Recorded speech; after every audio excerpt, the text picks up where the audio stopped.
What's up, brother? It's your boy, Mike Muse. I am so excited to be in conversation with my next guest. I have been a huge fan of his for so long, even before he got to become the director of one of the largest blockbuster films that we have out right now, that is Transformers. But I had the chance to meet Stephen Caple Jr. years ago. As you know, audience, I co-founded with the Academy the Careers in Film Summit, where we bring about 1,000 kids from South Central Los Angeles to really learn the art of filmmaking, both above the line and below the line. For those of you who may not be familiar, the thesis was really simple for me. It was that too often Black and brown kids focus on so much on the acting and the directing, which is great and it's fine and that's important. But there's so many incredible below the line jobs that are out there that could lead to an incredible career with longevity and really creating some of the most timeless films that we have, which we thought was important. And I had the honor to moderate the Above the Line panel, to which Stephen did, and he blew me away with his intellect and his depth and his intentionality and his care.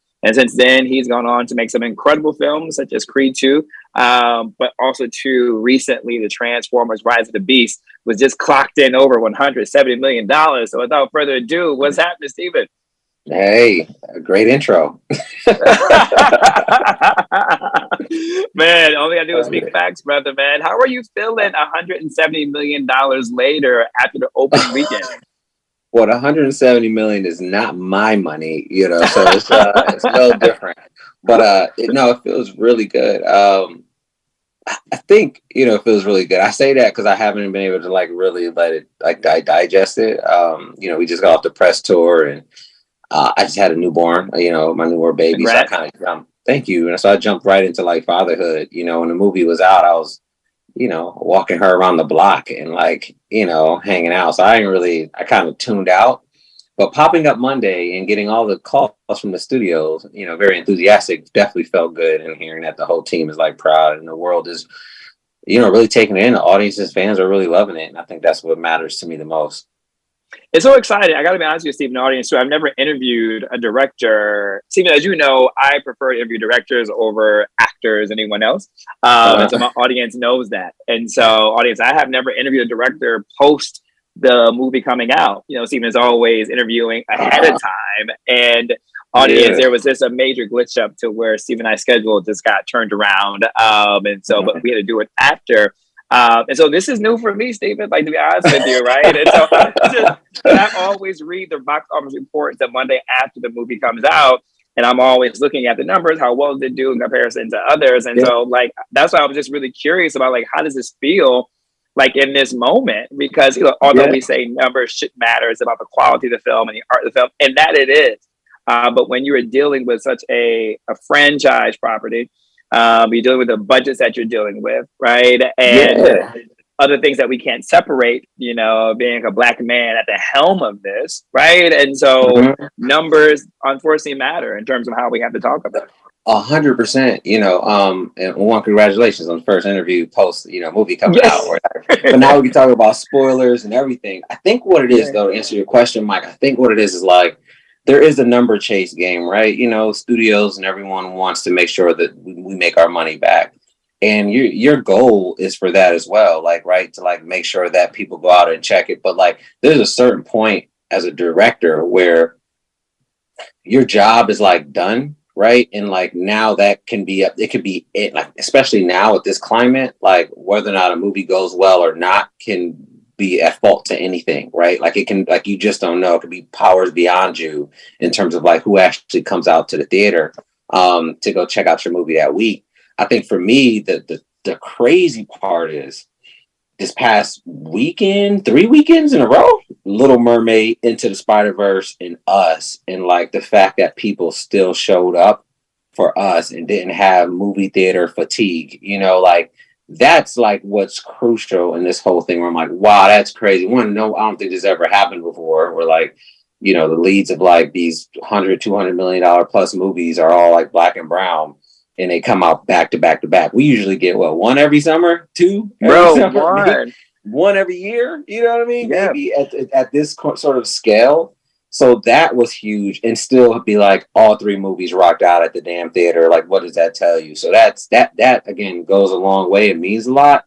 But I think at this point you're kind of looking at the responses. And like for me with Transformers, I think the biggest thing out of this was, we lost a lot of fans throughout the years. I wasn't here for that moment, and not to say I'm clean of it, but like it was like I went into this being a fan and saying, what do I want to see? And hopefully it translates to those kids and even adults who grew up with the franchise and reel them back in. And like the reaction and response has been like overwhelming with like how much people were actually, love the film and love the characters and love the direction we're taking in. And more importantly, excited about where we could go with the future of it. And that's the tough part for me. So yeah, there's a numbers game, but then there's all like the nuances in between that like I get the chance to take in, especially as a Black director. I want you to enjoy every moment. And audience, what Stephen is talking about, I'm going to just go a little bit deeper, if I may, Stephen. Because of the fact, we talked about, the Spider-Verse and then Little Mermaid and then Transformers, back to back, Black led, Black creative, Black dominant, and it's still so successful. There was a time that I can recall where I interviewed all these people when we had Black Panther and A Wrinkle in Time coming out around the same time. And unfortunately, there was a discrepancy in the numbers, right? And it wasn't to anyone's fault of those who created it, right? But it kind of went to the timing, the execution, and was there fatigue, was there not fatigue? And so for the fact that this iteration and this time period we're living in right now, that was not the case in this go around is a celebration, one, to the power of when people of color are at the helms, right, of films. And then when also, two, when the marketing and strategy is done well, for that to succeed. Because that narrative also, too, was taking place on Broadway when we had like 8 or 9 or 10 Black Broadway-led productions on the boards at the same time. Again, there was discrepancy and deletion of audience and support for all the reasons that we can discuss. And so I think what you said was so pivotal. I wasn't even thinking like that, right? But it's so true, and it's so pivotal going forward. So congratulations to you, man. That makes it even much more of a feat. Yeah, no, thank you, man.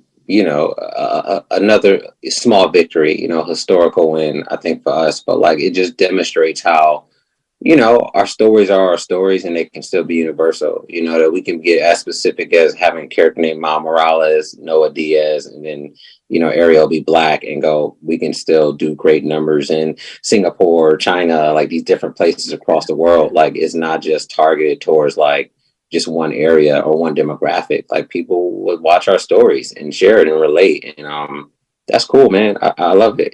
That feels good. So it goes beyond the numbers. That's what I meant to say. But bro, like it also too talks about the addition, right? Like I think sometimes movie franchises or just people who maybe sell consumer product goods, right? Or other property assets, they always talk about the subtraction, losing a customer base, right? Losing a fan base, which you just mentioned. But when they have people like you, a Black man comes in and brings your own signature and stamp on it, not only do you keep the core fan base of Transformers, but then you add to it, right? And then you get somebody like me. Like I wasn't big, like I had Transformers growing up. I watched Transformers. I loved Optimus Prime, right? But I also wasn't like waiting for it to come out neither at the same time, right? Like I'm not a huge, I can't geek out on it like I could other properties and other comics. But knowing that you were going to be a part of it, and I couldn't wait to see how your direction was going to be, knowing your constitution of how you direct, I was like, yo, this is dope. It kind of blends my own childhood with my new favorite director, who's a Black man. Like, this might be kind of the move, right? And so not only did it get added, but I can't wait for the next iteration of Transformers, which I hope you'll be at the helm for, right? So it's just like, so now you have a new fan, and I've been singing the praises. So I think sometimes what studios need to recognize is that although you do have franchise films and blockbuster films, there is you still can be additive to the fan base. 100%. Yeah. And I think for us right now was like, and to that same point was like earning back sort of like that goodwill with the franchise and audiences, So yeah, I'm looking forward to the future as well. I'm hoping people really dug a lot of the foundation I set in this one. And if the gates are open and I'm handed the keys to the next project, there'll be a lot more definitely to look forward to and ideas that they need to give you the keys now. They need to give you the keys now. Like they do stop playing games. Stephen, man, I was at the premiere audience. Like I got a chance to see Stephen, and he kept his foot on our necks the entire time of that movie. I want to talk about the pacing. How did you think about the pacing of it and your approach of it? Because it never slowed down. It didn't, man. It was like in my mind, I kept saying like, all right, I've never had a movie come out during the summer. I didn't realize that. Like from The Land being independent and Sundance premiering, Creed 2 being like a winter film, which allows like when we're going to Thanksgiving, you can pump the brakes. You're more like you're spending time with the family. It's a drama. It's heartfelt. And then going into the summer, it was like I want people to be like, after a hot day or whatever, or like going into the movie theater, be like, I'm gonna be entertained, but I still wanted the heart. So for me, it was like trying to balance out, how much we call it robot screen time, but transformer screen time, and then human screen time. How much heart compared to the action. It making sure that there was a good rhythm throughout, so I didn't slow down. Like every scene was hopefully about something, for conflict, something like that. Even the action sequences, it was motivated by let's get the transwarp key, let's save the humans, or I don't care about the humans, which is new for the franchise. I only care about the key. Like so, I found ways throughout to like keep the adrenaline going while being able to say, "Ooh, I feel 94. I feel the hip hop. I feel us in it. I feel Noah and Dom. I feel."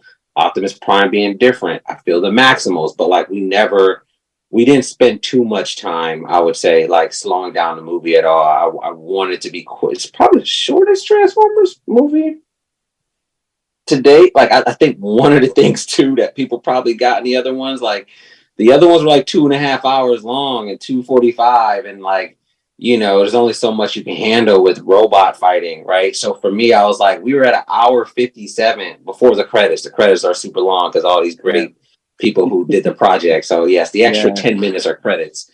But before that, it's an hour 57, which is not long, and it was like, which is perfect. Yeah, it was like we wanted a nice little kick, a nice little action, and you go out and enjoy your day right afterwards or your evening still. It was like I just wanted that kind of like feel. I feel like short and sweet. It wasn't forgettable. I feel like you'll walk away talking about the music, the characters, specific moments in it. And those were the moments that I were like really chasing. I didn't want to sit too long in anything else, if that answers your question. No, it absolutely does. I think a big part of it, and my audience knows this, I hate chase scenes because these chase scenes could go on for 30 minutes. And I'm like, oh my God, I get it. There's only so many times you can jump up of a ramp of a truck, right? There's so many times you can bob and weave the traffic. And I also think fight scenes can last way too long. And it's like, oh my God, I get it. Right? Can we either have a clear winner or a tie or draw? We back up and try again. But I felt like in each moment, you wrapped it neatly in a bow. Like you left me wanting more. You kind of just got to the line and then you transition on to the next moment. And I was just like, yo, that was crazy. Your use of and another thing for me was tension, and your use of tension. How did you approach this dynamic of, and we're not going to give anything away, audience, anything we're saying right now, we're not even doing spoiler alerts. This is just like kind of just the construction of the film. How did you keep that tension in the story so linear between, like, I love how you said the robots and the humans, because there was so much tension, not only within the action and fight scenes, but there was also too tension and ideology.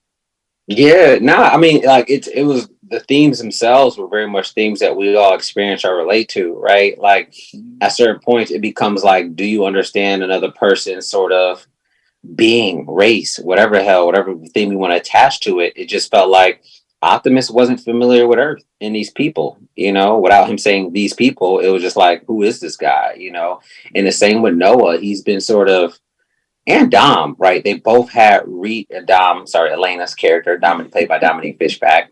Their characters have been like, looked down upon and society wise, like there's a glass ceiling over them, whether it be at their jobs or trying to get a job. And like using those as themes that were super relatable. Then you also watching it with Optimus Prime and his perspective created natural conflict because there's the element of like distrust. And I feel like we were in a place like that, especially after 2020, I was. So I was like, how do I make a story that feels like, the overall arc is like, hey, everybody, it's a Spike Lee moment. Wake up. Like we all got to like work together to get this thing done. But no one's agenda is wrong. It was just that we all were sort of had this myopic view of like what was right and who we were looking out for. But like nobody wins at the Family Feuds type vibe. So like that was sort of like the overall arc of it, which kind of falls into the Autobots' little slogan, till all are one. And I was like, well, damn, we say this all the time in the cartoons, but the movie's never been actually about that. Like Sam Witwicky, Shia LaBeouf's character, falls in love with Bumblebee instantly. Mark Wahlberg and Optimus Prime, close. Like they were so tight, and I was like, how would we feel if we were watching a movie and an alien sort of like showed up? We would be like, hold up, guards up. Who are you? Like, where are you from? I don't trust you. And I was like, how do we move through the movie like that? And it just created a new dynamic. And like then to your point about the action sequences, it became like, am I looking out for myself? And if they were working together, it was a little bit more gratification. Like you were satisfied with that because you want them to, because you would like Optimus Prime by himself. You would like Noah and Atlanta by themselves. But like when they're working together, you love them. And so I kind of teased that along the way. And so the whole movie, to your point about wanting more, you were waiting for them all to work together. You were waiting for all of them to find like that, like, all right, the unity amongst the group, which I didn't get. Queen Latifah's UNITY in there. That's the song that I love. Part two. There's a part two. There's a part two. I wanted that song. But beyond that, like that was sort of the theme. And so to your point about car chase sequence and all of that, there was that element behind each one. Like the car, my favorite scene, we shot in Peru and all these beautiful places, but that car chase sequence, I'm sorry, was almost 10 minutes long. But what's cool about it is we're learning the character as we're going through the driving experience. And so Noah's like, I don't trust this thing first, to the point where he's like, damn, we both in trouble now. Let's go. Let's get out of here. And so like you saw an arc in their relationship, and he doesn't even know it's a robot yet. It's like it's a car driving by itself. So to the point where it actually reveals itself, they already kind of got a rapport going on. It's like, that's why Mirage is like, damn, you picking up a pipe. I thought we were boys. Like, it's one of those sort of like, you build a relationship as the action sequences are going. And that's something I want to make sure that all the action sequences had some sort of growth. But that's so rare, Stephen. Like, audience, that's why I love Steve. That's why he is one of the greatest directors of our generation right now, is because the intentionality of a car chase, right? A car chase isn't a car chase, but this car chase is about building a relationship with a bond and a trust. And they're both, we're actually understanding as an audience member, we're understanding the characters, but then we're understanding how the characters are going to eventually either become one, work together, or be arch enemies, right? And so that's why a lot of the times, Steve, I wasn't even thinking about it as a car chase. Like, you know what I mean? Like, you could feel there was an othering that was happening that just wasn't really about the chase. Another thing that I found was really fascinating,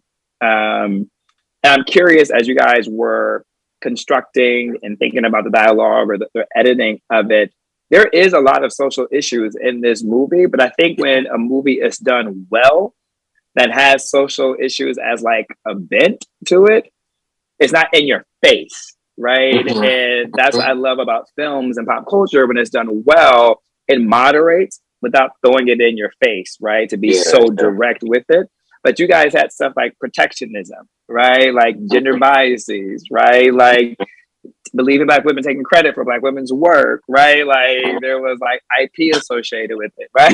There was like, it's funny because when that part happens in the movie, like it's so crazy because the scene is actually longer with Elena, Dominique's character, and her boss.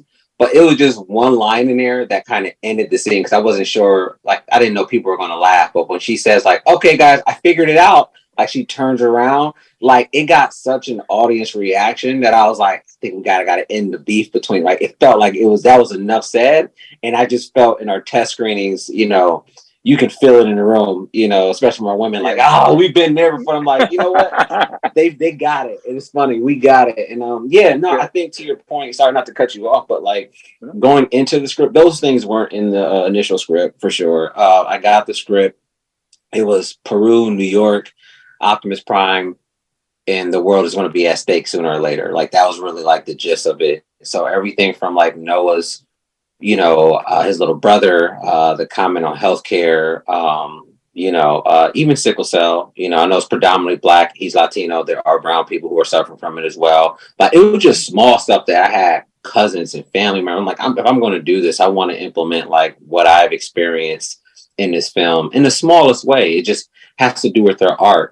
And I always say this, like I wanted the movie to feel like, some two kids from Brooklyn, they go from zero to hero, meaning like they were looked down upon and they become the people who save the world, whether or not the world knows it or not. And I just felt like that was like the core of it. So those little social, like sort of commentaries, if you will, throughout, it's an experience. There's some people who watch it and go, damn, man, this commentary, like, why now in the Transformers movie? And I'm like, why not? You know what I mean? It's like, we're still dealing with it today. If I could spark a conversation for massive people to watch, like, why not do it now? Because you're not going to watch the $5 million independent film that's all about this. So if I'm on set in Montreal or Canada and we're shooting this scene and the actress is looking at the pages like, I don't understand this. What do you mean they're not going to take care of the bill? I'm like, no, we don't got free healthcare in America. Like, there's things we still need to work on. And they're like,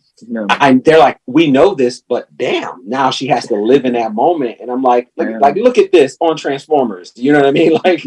Like, let's tell this story. Now she has to go home and be like, I do this one scene where I deny this kid healthcare. And it's like, this crazy. And it's like, it's not what the movie's about, but like, it's small stuff like that, a conversation throughout that now someone in Canada could be affected by, and that was just her experience on set, trying to understand or wrap their head around this concept. And again, the movie's not about that, but it is like, it's little small things like that I feel like, make me excited. Audience, to be clear, the movie is not about that, right? But I'm thinking my audience also knows that I'm very critical when there are shows that are too direct in your face about it. It doesn't allow me escapism, right? If I want to learn about these things, like, let me do it into a documentary, right? But like, when I want to go see a film or TV show, I want escapism. I also too want to be questioned, right? And I think that is what Transformers is. Before I move on from that piece, how did you know how to edit that though? Like, meaning not edit in the literal sense of film editing, but like edit so that it didn't go overboard with the ideology and social constructs. Oh yeah. You did it just enough. When I shoot the scenes, I tend to go overboard with it. I'll be honest with you, because you want to make sure you got as much as you can out of the concept. If you need a little bit more, I got it in post. I always allow myself, when directing a scene, to have a few different out points. Not every director's like that. There's some directors who are like, bro, I got one way in and one way out, and I reach that vision and I go, I'm looking at a scene. If I need to cut earlier, I can. If I need to stay a little bit longer, I can. So I always, maybe 3, but at minimum 2 ways out of a scene. And so when I write a scene I'm using a hospital, for example, and she goes like, I'm sorry, we just can't. He's like, he's 11 years old, and you cut to her face, and she's like, I hate that I have to do this part of my job. Mm-hmm. That's a way out. If you want to watch the extended cut, there's a little bit more between them, and he like is hurt, and he has an emotional moment there, and he goes and grabs his brother, and there's a little fight between him and his brother, like, I'm late for work. So there's a little bit more to it, but I always find it in the cut where I'm like, where do people get it? Where do I have people? And so that's where test screenings or having a friend watch the scene and go, okay, they reacted right there. I don't need to overextend my stay here. I can like head out. And then as a movie overall, you don't have to bring up, Sickle Cell or Jillian, the boss, who's taking all the credit throughout the entire film.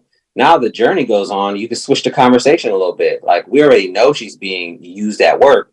But when she says the reason I go on this journey is because my dad would be proud to see me do something like this. He always said to keep my eyes and ears open, because you never know what you'll be able to see in life. Like, oh, this girl never stepped out of Brooklyn, but always wanted to. So there was a story there. Now she's at the end of the film, no spoiler alert, but, getting credit for something really huge. And she did find it, so like for that, there's an overall arc, but we didn't have to spend too much time in it because there was a pace to it where people are like, is the world at stake? Let's tune into that. But I made sure there were just moments that our actors got a chance to, and they've been acting the whole movie, rolling on the floor, talking against robots, but like have a moment of their character, whether it's on a plane for a quick second, that makes you go, okay, now I understand her a little bit more, or him a little bit more. So by the time you get to the end, you feel satisfied, because if you don't have those moments, you can get to the end of a movie and still hit your beat, meaning like still hit the plot beat. They save the world. She gets credit. He turns into a damn transformer, right? And like, you can still get there, but without the emotional connection to it, it means nothing. It falls flat. And I think that's where I chase the crowd reaction, because when Elena cracks the puzzle, or when she's on that TV screen and hear people cheering, is great for me. When Noah puts on that suit and everyone goes ballistic, I'm like the reason they are is because they got to see him when he wasn't with the suit, and when someone said he wasn't going to be anything. So like, you just kind of got to balance it out throughout. Boy, you a genius, bro. Emotion, I'm and I'm gonna sorry. let you go because I know you're exhausted.